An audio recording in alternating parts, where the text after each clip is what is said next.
So good afternoon, everyone. Welcome to this month's Digging In with TPS-MTSU webinar. This month, we are focusing on modern America as our topic. And of course, as we get started, just a couple of things. We are recording this for inclusion on our YouTube channel. So be sure to keep your mics muted throughout the presentation. If you haven't done so, please rename yourself. And remember that we do want to make this interactive. So be sure to open up the chat box, add your thoughts and comments and questions throughout the presentation today. In the chat box there, we will be responding to that. Feel free to use the reaction buttons. And I don't think we have any polling questions today, so that won't be something we'll be doing today. But again, we do that on occasion. And as always, all of the materials that are referenced in today's session are available on our Padlet. For this series, you have the web address here. You can also use the QR code there to be able to access that. You can also find, of course, the videos and resources from all of our past Digging In episodes as well. So with that, I'm going to turn things over to my colleague, Stacy, who's going to talk to us a little bit about this month's theme.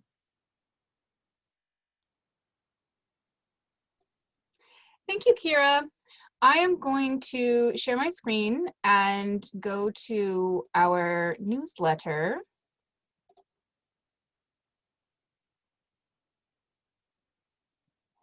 Hold on a second.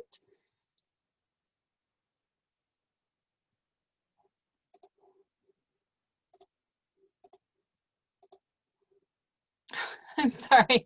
Hold on. I'm really sorry about that. Okay, here we are at the TPS homepage, as you know. And of course, you can just hop on to our most recent newsletter from the homepage as well as from the newsletters page. And of course, this is also linked from today's Padlet. And of course, we tackled the theme of modern America, which as people who are familiar with our resources know, we don't really get into a whole lot. And there's a reason for that. It's not because we aren't interested in this time period. It's because we are constrained by the collections at the Library of Congress. So we have to kind of go where the primary sources take us. And there's a reason why it's a bit harder to find resources and primary sources on the topic of modern America at the Library of Congress website. And a lot of that has to do with the issue of copyright.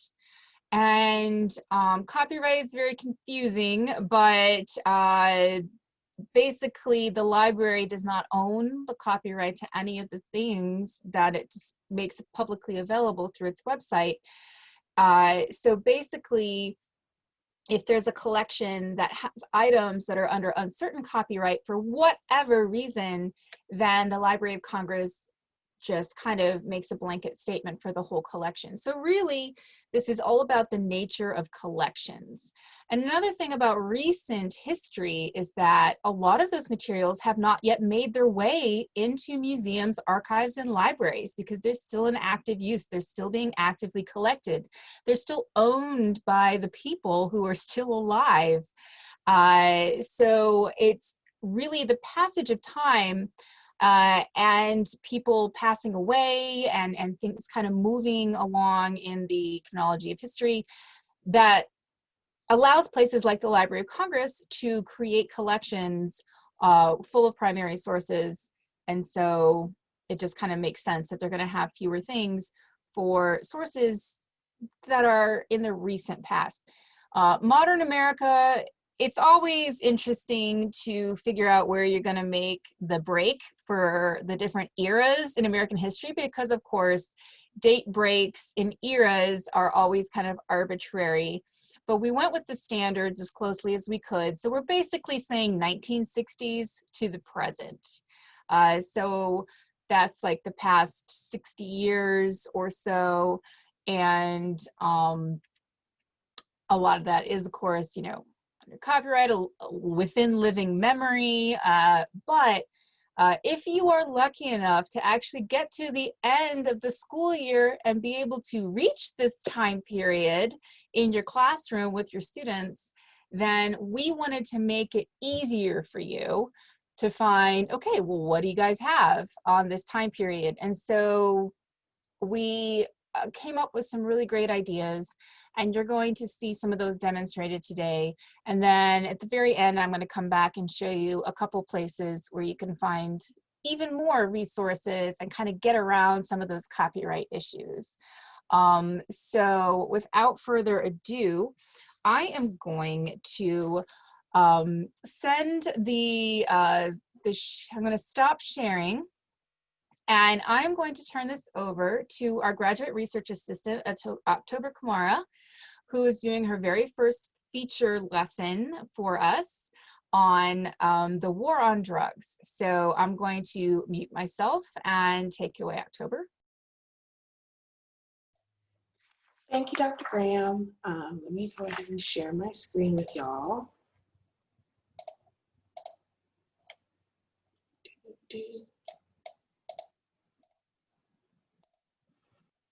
Okay, so like Dr. Graham mentioned, this is my first time presenting, so please be nice to me. And I'm going to be presenting today on the lesson idea I came up with for the October newsletter, which is the war on drugs. So getting started, can y'all put in the chat if y'all have ever taught the war on drugs in your classes? And if you have, why? And if you haven't, why not?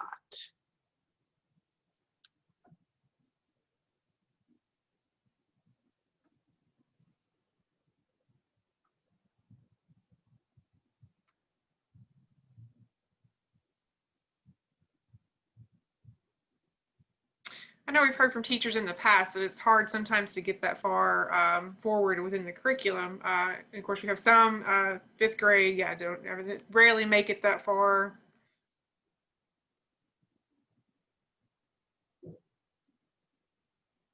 Yeah, time and not getting that far in the curriculum. So this is always a topic that is hard to get to. Okay, well it is about early 70s to 80s, so I understand that sometimes it's hard to teach that far into history. But just in case you guys do get that far, I wanted to give you guys some resources on how to teach it. So just having a basic definition of what the war on drugs is. The war on drugs is a phrase used to refer to a government-led initiative that aims to stop illegal drug use, distribution, and trade by dramatically increasing prison sentences for both drug dealers and users. Like I said, the movement started around in the 1970s and is still evolving and affecting our politics today. And over the years, people have had mixed reactions to the campaign. Some fully support it, and some see it as very racist and political in its objectives. So some background on the war on drugs. The war on drugs as a phrase was first coined by President Nixon in one of his speeches to Congress in the 70s. Sorry, we have people moving around our office today. And so this is a picture here of President Nixon and his advisor, John Elkerman, who came up with the war on drugs. And when it was presented by Nixon to Congress, it actually wasn't a big deal in America to care about drugs. In fact, between 1973 and 1977, 11 states had decriminalized marijuana and just didn't really care. I don't want to say care, but it wasn't a big American issue to focus on stopping illegal drug use. In fact, a lot of states were moving towards legalizing certain drugs. And it wasn't until President Reagan that the war on drugs was really expanded. And I found a survey that said in 1985, right before everything happened really in 1986. In 1985, 2 to 6% of Americans voted that drug abuse or illegal drug abuse was a huge concern of theirs. And in 1989, that percentage from 2% jumped up to 64%. So during the Reagan administration, with all the hammering and propaganda they were doing against drugs, it rose from a small issue in American society to a huge issue with over 50% of people polling that they cared about stopping illegal drug abuse. So we really see expanded in society as a concern and also expanded legally by President Reagan, and it became a real war on drugs. And then you see First Lady Nancy Reagan doing a lot of the educational effort in schools. I'm sure a lot of us remember Just Say No. I wasn't born until 99, and I still remember Just Say No and DARE. So it was a huge issue in schools, and that was pioneered by Nancy Reagan. And just some statistics so you guys can see how much it still affects us today.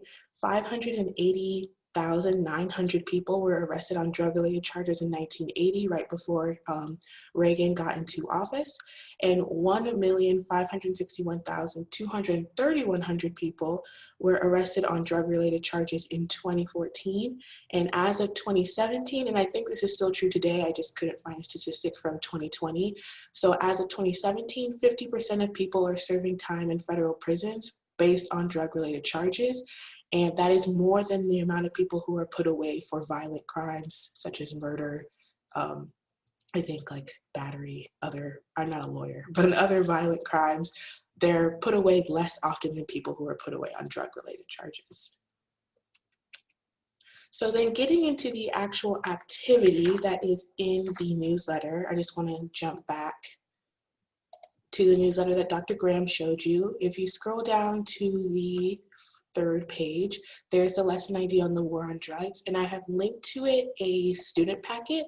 Hopefully this makes it easier for you guys to share while you're teaching virtually. You can just drop this link to your students and they can use it this way. And what we decided to do for this lesson plan is show a speech from Nixon and a speech from Reagan that covers their goals with the war on drugs, what they want to do. And you would have your students analyze the speeches for their goals. And then we also linked to this awesome documentary called The 13th. It was done by Netflix, and thankfully they have it available for free on YouTube now. So anyone can use it in their classes if your classes and your schools allow you to use YouTube. So we have picked two video clips, one that shows Nixon's kind of era on the war on drugs and one that shows Reagan's era on the war on drugs. And the lesson idea walks you through how to have your students look at the speeches, talk about what their written goals and ideas were, and how those differ from what actually happened when you can see those scenes in the 13th documentary. So to get started on kind of showing you what that would look like in your classrooms, I'm going to represent. We're going to walk through the Nixon speech, or part of the Nixon speech. I didn't want to sit here and read a page and a half to y'all. I think that's very boring, or at least my colleagues told me that was very boring. So I'm going to read you just 3 paragraphs from the speech. The whole speech is linked in that student packet. But just these first 2 paragraphs, if you could look at this question over here in the top corner, as I'm reading, try to think about how President Nixon is changing the government's involvement in the issue on drugs. So, and this is like middle of his speech, so there's not like very much of an intro here. So, therefore, I propose the establishment of a central authority with overall responsibility for all major federal drug abuse prevention, education, treatment, rehabilitation, training, and research programs in all federal agencies. This authority will be known as the Special Action Office of Drug Abuse Prevention. It will be located within the Executive Office of the President and would be headed by a director accountable to the President. Because this is an emergency response to a national problem which we intend to bring under control, the office will be established to operate only for a period of 3 years from its date of enactment, and the President would have the option of extending its life for an additional 2 years if desirable. And just some background information, this office eventually warps into the DEA and is still alive today. So definitely didn't just happen for 3 years. The Comprehensive Drug Abuse Prevention and Control Act of 1970 provides a sound base for the attack on the problem of the availability of narcotics in America. In addition to tighter and more enforceable regulatory controls, the measure provides law enforcement with the stronger and better tools. Equally important, the Act contains credible and proper penalties against violators of the drug law. Severe punishments are invoked against the drug pushers and peddlers, while more lenient and flexible sanctions are provided for the users. A seller can receive 15 years for a first offense involving hard narcotics, 30 years if the sale is to a minor, and up to a life in prison if the transaction is part of a continuing criminal enterprise. So really big, long sentences. And in the chat, if you guys can chat about or answer this question, how is President Nixon changing the government's involvement in the issue of drugs?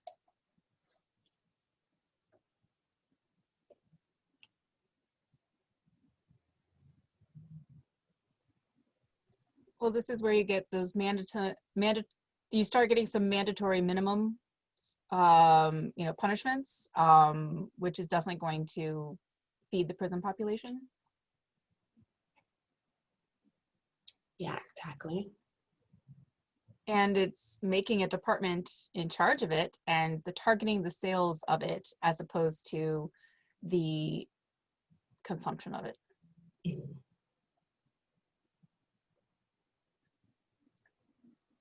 So it seems to be setting up a potential battle between state and federal laws here. And it's coming down really hard on dealers.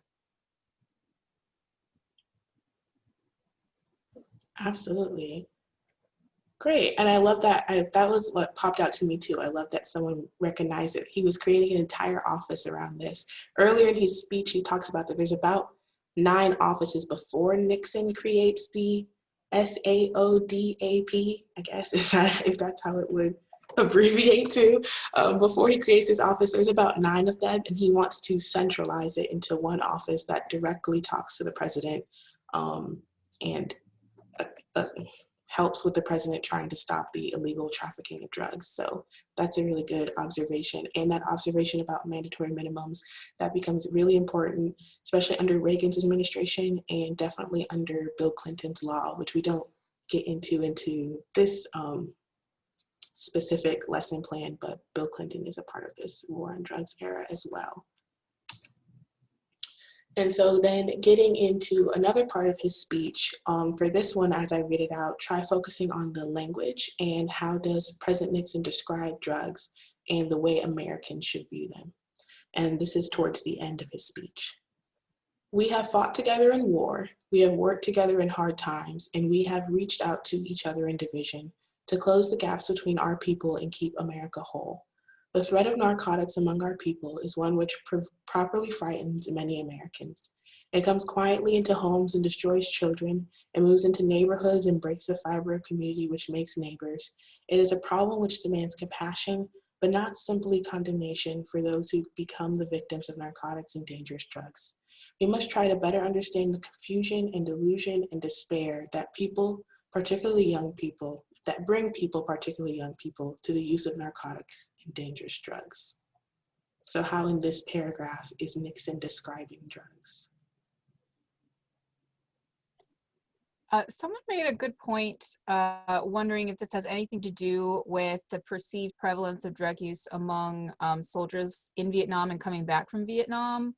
Or is this some, I don't know, is he thinking about the hippies and the recreational use of pharmaceuticals? It seems a lot more compassionate to users and as opposed to dealers. So again, he's making that distinction. But it's also using fear tactics. It's frightening people. It's talking about destroying children. Nobody wants to hear that. It's a very threatening vision. So yeah, it would make any kind of upstanding nuclear family in the suburbs really scared, especially talking about the breaking the fiber of communities. Which communities is he talking about here? And which young people does he, is he really caring about here? So yeah, there's a lot going on here. Yeah, absolutely. And this is just one paragraph of his speech. So the rest of his speech is just as interesting. So hopefully you'll read that to your classes and just take a look at it yourself. I don't know if he was talking about soldiers specifically. I do know that you're right about the hippies. He was very concerned about the counterculture when it came to the war on Vietnam. So he is specifically targeting hippies, especially in the laws that he later enacts after this speech. He tends to target specific drugs that are popular among specific communities, just like Reagan does. And I agree with you about the suburban community feel, that he really is trying to target a white nuclear family. And you see this in Reagan as well. Reagan's speech, which is the second part of this activity that you would do with your classrooms that we're not going to be able to dive in today because of time, Reagan actually sits down and does a speech with Nancy. And his entire first part of his speech is talking about, thank you for putting me and Nancy in the White House. This is our home. And we're concerned about our family. And they specifically talk about children going back to school and being concerned as parents, not just as the president and first lady, but as parents to K through 12 children, what drugs looks like in schools, and really targeting that family ties when it comes to drugs. So that's a really good observation. So then I'm going to show you the Nixon clip from the 13th. And while you're watching that clip, try to think about, how does President Nixon's written policy differ from the strategies that are implemented? And how did the war on drugs affect the criminalization of communities of people of color at this time? So I'm going to bring that video up. Okay, so that's a clip. That's a lot. Probably should have given a warning before that clip, so I apologize for that. But after seeing that clip and thinking about these two questions, if you guys could respond into the chat, how does President Nixon's written policy differ from the strategies that were implemented? And how did the war on drugs affect the criminalization of communities of people of color at this time?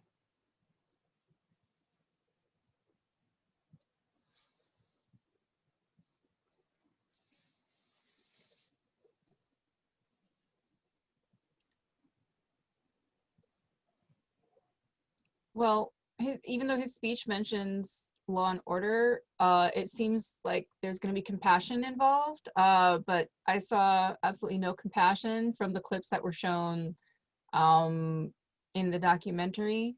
And it's very easy to connect this to the backlash of the movements of the events of the late 60s, and see how he's using this to target specific areas and neighborhoods. And so, you know, drug use is very pervasive. So you can have a strategy of okay, well, who are we going to go after now that we have these laws that make these things, that give us the power to put people away for these? And so, so yeah, it's so easy to target Black neighborhoods and destroy the fiber of their communities, you know, throwing them under the bus to psychologically make the white communities feel like something is being done. But yeah, we had a lot of people chiming in about there was absolutely no compassion that was actually shown, even though it seemed to come out some in his speech.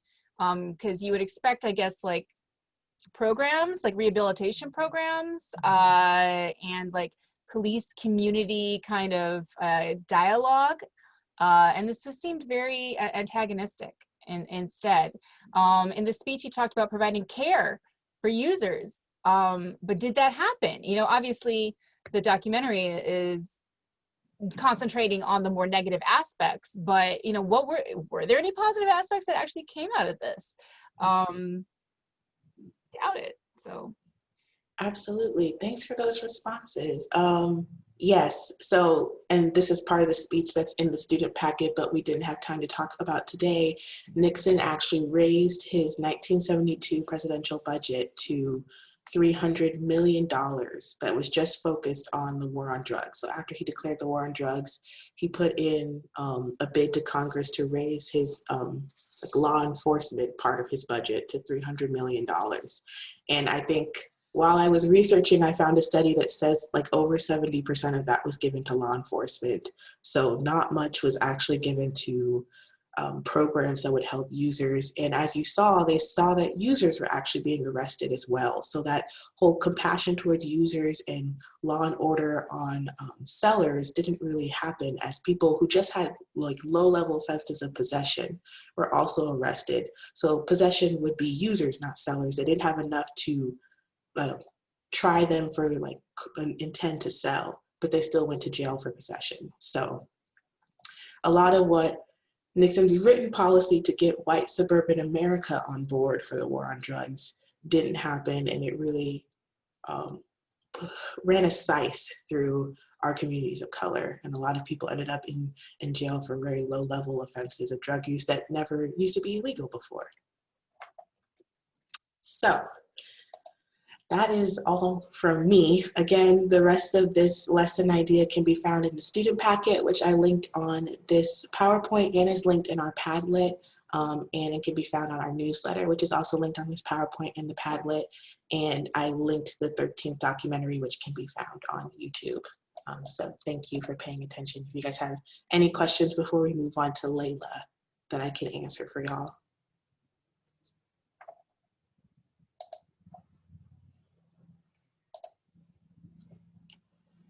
Okay, then we will get to Layla, who's going to talk to you guys about RPG.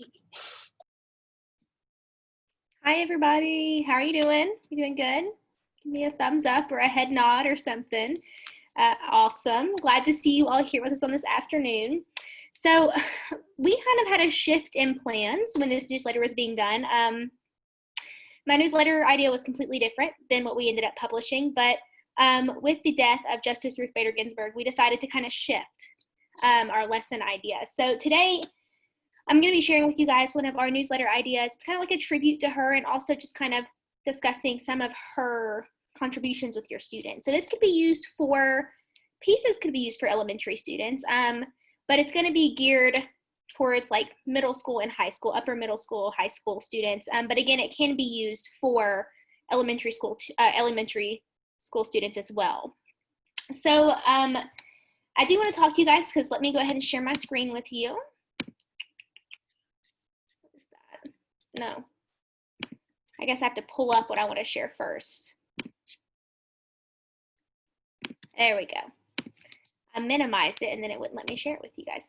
Okay, so here again is our October newsletter. And here is our lesson idea, remembering the notorious RBG. She's become kind of like a social and political symbol for people of many generations at this point. So the resources for this lesson idea are not particularly from the Library of Congress or Library of Congress based. I do want to be honest with you guys up front, but we are using government documents. So just keep that in mind. The image over here on the left is from the Library of Congress. I'm sorry, my cat just kind of went crazy. Or from the Library of Congress. And there are a few other images available of the late Justice Ruth Bader Ginsburg as well. So you can go and type in, like Dr. Graham said at the beginning, it's kind of hard to find images, anything like that, that are in public domain from, I guess, that are considered this modern. But there are a few. There's some from her confirmation hearing and some from her on the bench, things like that. So there are multiple pictures and images at least you can use alongside court documents. The image here is actually, this is from a blog post, this image on the left, from the Library of Congress about RBG joining leading authors at the 2019 National Book Festival. So there's an entire blog right here about her joining. So if you want to pull some resources in for that. And there are also YouTube videos of these events. So here is U.S. Supreme Court Justice Ruth Bader Ginsburg, the 2019 National Book Festival. It's almost an hour long, and it's available for you to take pieces and show to your students. Here's another one, probably from the same similar event. So this one's a little bit longer, an hour and 5 minutes, but these are both available for you to use with your students and their Library of Congress resources. Okay, let me go back here.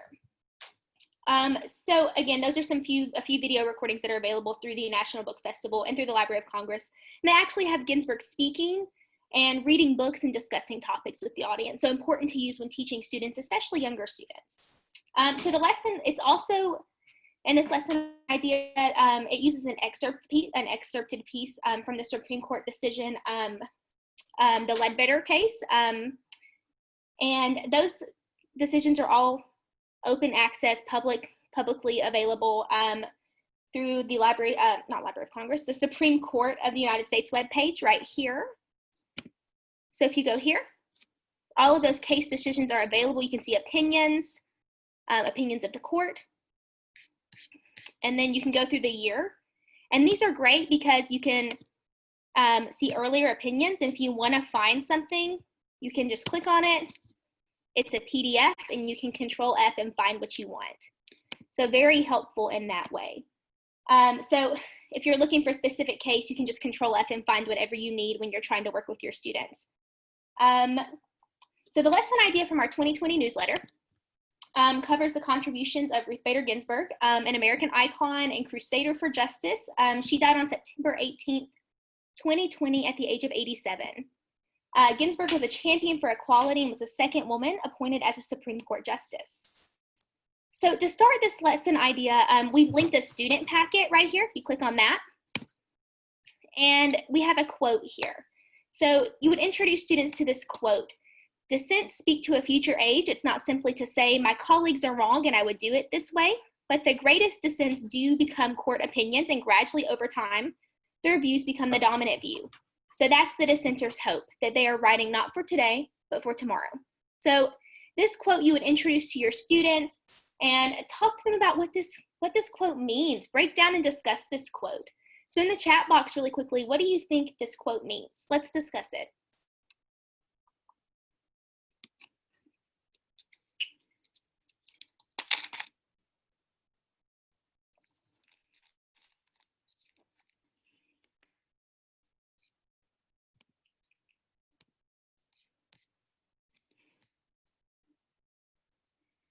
Okay, even dissent can set a precedent. It also takes a while for new ideas to become mainstream. Good. What else? Being in the minority doesn't mean your views aren't valid or that you have nothing to say. And this is important to tell our students too, right? Because sometimes they feel like they don't have a voice. Bring in examples of earlier court histories to show examples of how this happened. Good. Maybe bring in some of those key court cases that are standards in this decision. Dissents can be very powerful in innovative law. Yeah. Harlan's dissent in Plessy. Yeah. So a lot of different pieces you could bring in to fit your standards and talk about dissent, right? And how it's impacted lives, previous generations and lives today. There is a famous dissent in Dred Scott. Yeah, so a lot of different pieces we could talk about. Good, and you can break this down even further with your students, like, what do these words mean? Let's look at dissent and break this down. So again, this quote was said by the late Justice Ginsburg. Next in this lesson idea, let me close my chat box. I would have you guys share this image right here with them and just kind of say, this is the woman who said this quote. This is who we're going to be talking about. You know, depending on your students, putting a name and a face together is going to be really helpful. And after discussing the image and the quote, we've hyperlinked a clip in our newsletter right here. It's about 10 minutes and 52 seconds, so a little bit too long for our time together today. But in the newsletter idea, we've linked this clip. And it's actually a clip from the CBS Sunday Morning Show about Justice Ginsburg's legacy. So that'll be really interesting to show your students and have them kind of connect the information from the video and the quote back together. Like, what's happening in this video? What are they talking about her legacy? And how does it connect back to this quote? How does it connect back to the importance of dissenting? So in this lesson, depending upon the grade level being taught, like I said, if you're doing high school, this will be really beneficial. You could discuss discriminatory policies in today's society with your students, like what discriminatory policies are still in place today. And with October's lesson, we can definitely connect stuff today. So in the chat box for me, what discriminatory policies do we see still in place today? And who are these policies impacting? So in the chat box, just take a second and think about that for me.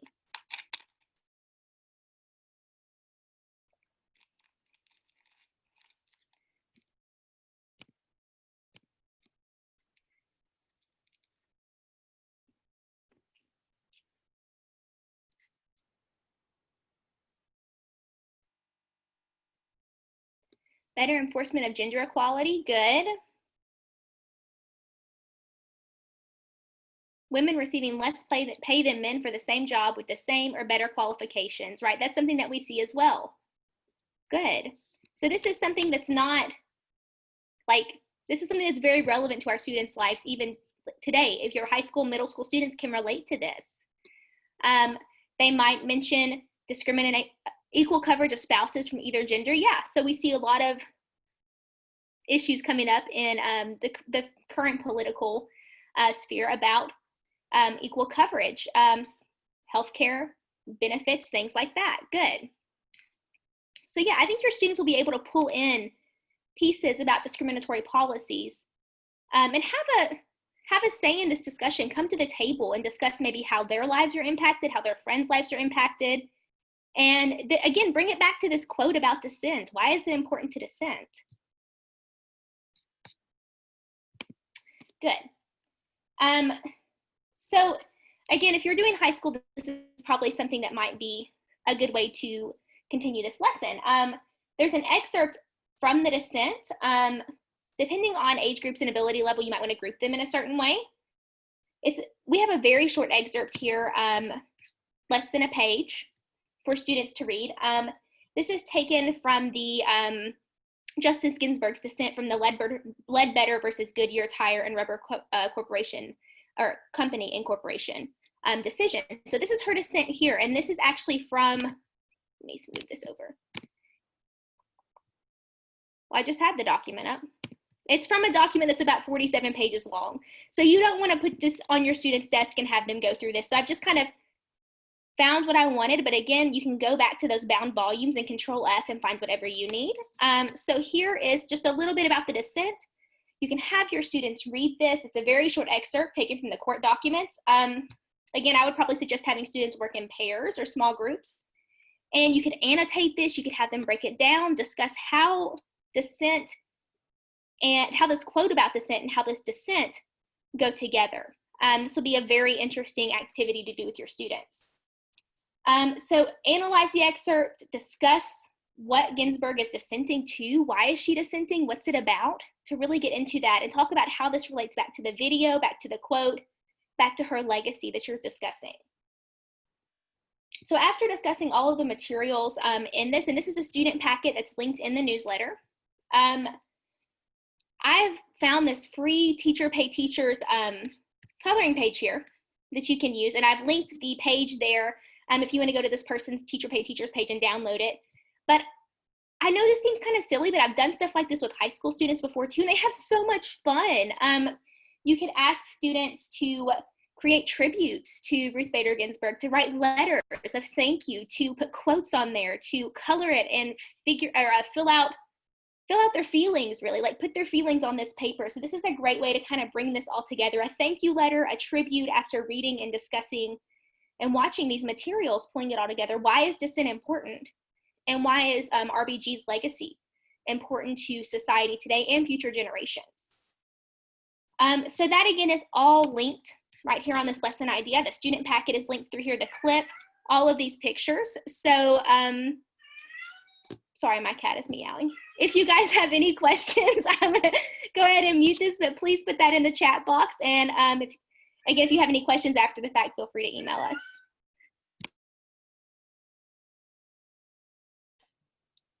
All right, thank you so much, Layla. I might have some noise in the background too. Get out of here. Sorry, that's my third grader, and she was interested in hearing about Ruth Bader Ginsburg. But now I'm going to talk about some of the extra resources that we have and places on the Library of Congress where you can go and you can find more stuff on modern America. And you need to keep that out of frame, seriously. Okay, pardon the snake. Okay, so I'm going to share my screen and we are going to go back to the newsletter. And I do want to point out that on our featured feature for this month, we brought attention to the September 11th documentary project, which many of you probably already know that the Library of Congress has. But the origin of this is very interesting because it's after the attack on Pearl Harbor, the Library of Congress, well, the part of the Library of Congress, which is now the Archive of American Folk Culture. So Alan Lomax from the Archive of American Folk Culture went out on the street and did man-on-the-street interviews to get people's immediate reactions to the attack on Pearl Harbor. So that precedent had already been set and that collection was already at the Library of Congress. So they did the exact same thing after September 11th, 2011 terrorist attacks in New York and Washington and Pennsylvania. So you can find, yes, 9/11, she's already learned about that. So, and here we have an image of a third grader in Knoxville. There was a class in Knoxville of third graders who made artwork commemorating their reactions to the attacks. And so you can see that there, as well as plenty of other oral history interviews and other kinds of documents and photographs in response to 9/11, which it's hard to believe, but your students weren't even born yet. But it's still very much part of our generation's political consciousness and a cultural moment. We'll all remember where we were. Okay, so, and then of course on page 4, we have our additional sources. Here's a really great connection between 9/11 and some art that was created by illustrators, comic book artists, etc. Her block cartoons, which I'm going to show you more about in just a moment. Women in Congress, the progress that has been made just in the past 60 years about female representation in government. It's unbelievable that we still haven't gotten to president yet. So we will see. Old sources, modern technologies. So this last one is just kind of not about primary sources from modern America, but about digital platforms that your students are very much like native to because they are part of modern America, and how you can use those modern platforms to look for older primary sources and just be part of the conversation that the Library of Congress always has going on. Don't touch.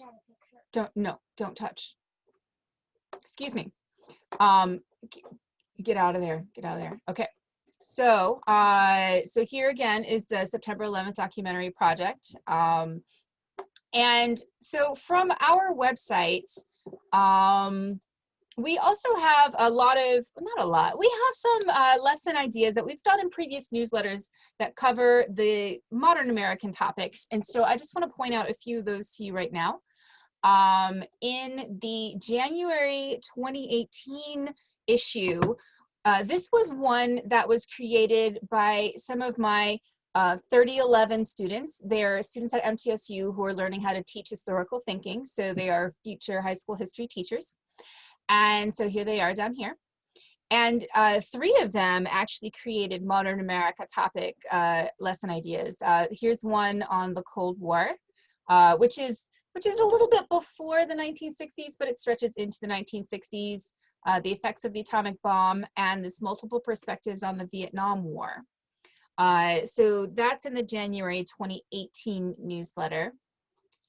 In the March 2014 newsletter, we have a lesson idea on,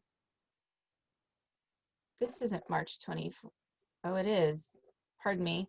I wrote down the wrong thing. This is WC Handy. I had this open for a different reason. Anyway, there was one on the March on Washington 1963, and pardon me, I got my things mixed up. But then we have an entire issue in November 2013 dedicated to the Cold War, which is kind of where modern America starts curriculum-wise. So culture in the Cold War, more cartoonists because there are so many political cartoons from this time period.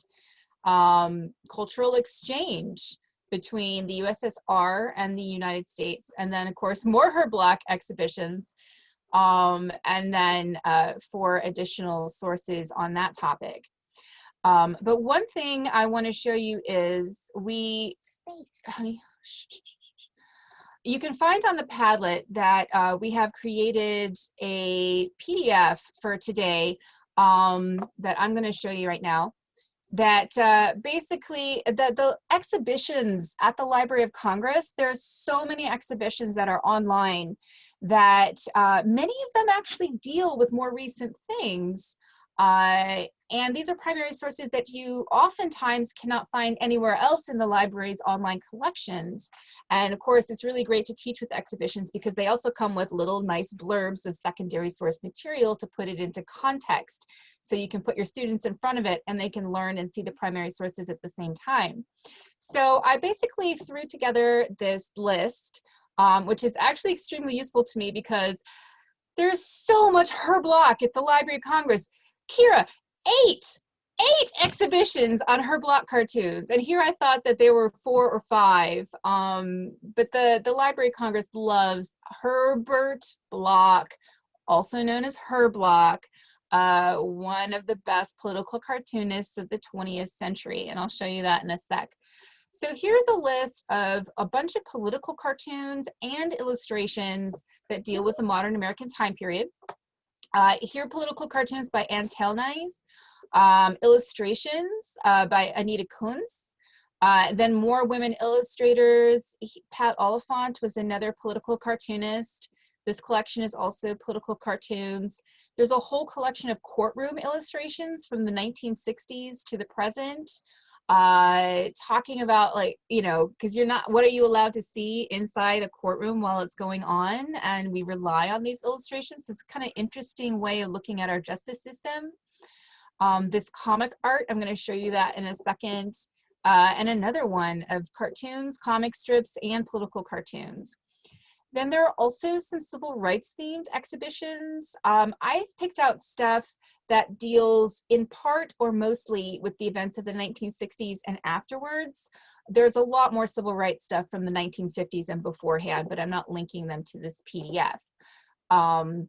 But for instance, like with the Rosa Parks one, a lot of the material is before 1960 and some of it is after. So I just kind of decided what was going to make the list or not. And then there are a bunch of performing arts exhibitions. And performing arts is something that, you don't even have time to get to modern America, much less performing arts, but it's a really great way to talk about our culture and to look at the long 20th century and how has culture kind of, especially popular culture, how does it shape kind of our what we enjoy today and what's on TV and what's on stage today. So there's some links for that, and then here are just some miscellaneous links also. There's a Voices from Afghanistan exhibition, which is dealing with people in Afghanistan since the United States occupation of that country in the early aughts. Revelations from the Russian Archives is very much Cold War heavy, although there's a lot of stuff from the 60s and 70s, a lot of stuff on the Cuban Missile Crisis and afterwards. Then there's some Japanese artwork that's contemporary if you're teaching any kind of world history. And then more September 11th stuff at the Library of Congress. So I'm actually I have a few of those that are pulled up on my computer screen that I'm going to show you. All right, if this black bar will go away, I'll be able to access those tabs. There we go. So here's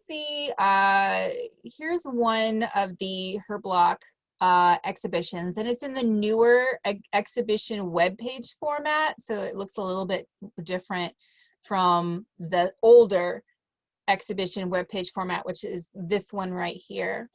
So basically, you can explore the exhibit and look at political cartoons and just different graphic arts on a number of different topics.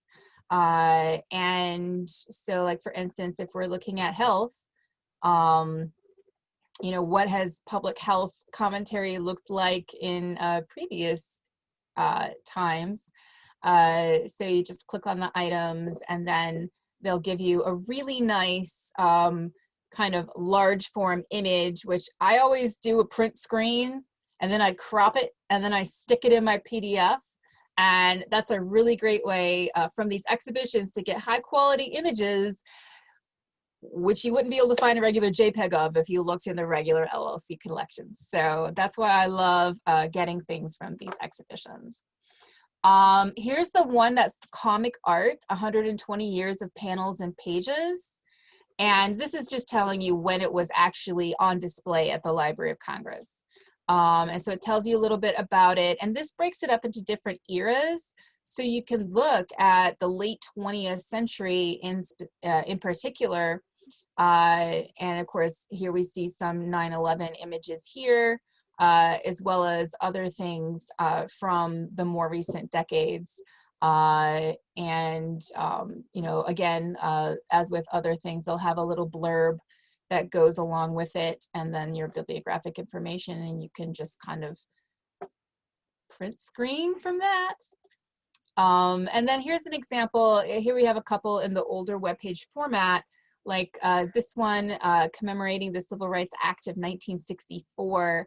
Kira and I were lucky enough to see this one in person at the Library of Congress.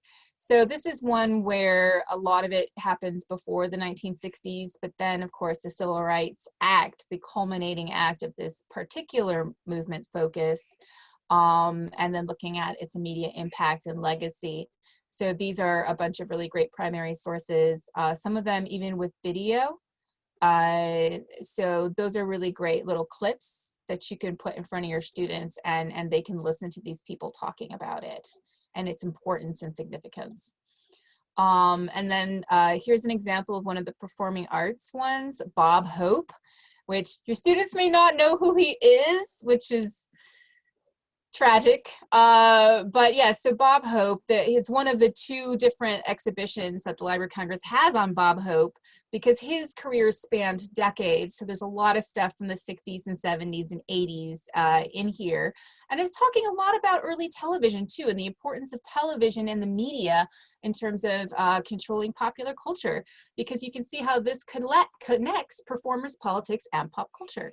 So that's something that your students are doing whether they realize it or not in this day and age. But so yes, so going back, I'm going to stop sharing now, but you can find that PDF on the Padlet because it's really kind of not so easy to search or to browse through all of the exhibitions. So I did it for you, and now you have all the Her Block stuff in one place. So I'm going to kick it back to Kira to finish this up. Thank you. And actually, October is going to share her screen because we are going to give away a book today.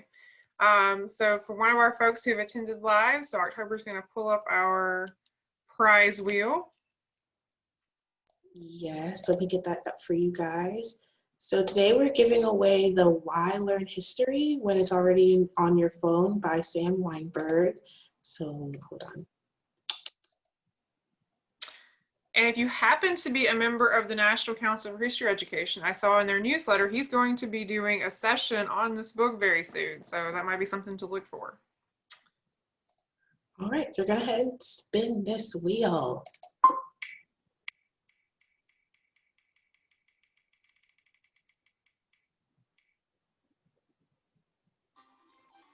All right, so Kristen is our winner today. Kristen, so if you will email us your address, we will get your book sent out to you. And let's see here. And again, just a reminder, the Padlet, where again, all of the PowerPoint that October shared with us, the sources that Stacy shared with us, the student packets, all that stuff is on the Padlet there. So be sure to go and check that out if you're interested in using any of the materials from today's session. And let's see, let me work. Screen will advance. All right. And we would like for you to take just a moment to give us your feedback on today's session. And we'll drop the link for that in the chat box for our folks attending live. If you're watching this recording on our YouTube channel, please do go and fill out the survey there. You will receive professional development credit for either participating today or for watching the video from this. Just let us know, and we will, if you're interested in getting that credit, we'll send you out a certificate. Thank you guys so much for your time and attention today. Our topic next month is going to be the fourth estate. So we're going to be looking at the press and media and their role in our country. So that's going to be our topic for next month. And the date for that one is on Thursday, November 12th. So again, if you're interested in that, let us know. We'll be happy to get you signed up for that. Again, thank you guys so much for joining us, and I'm going to stop our recording.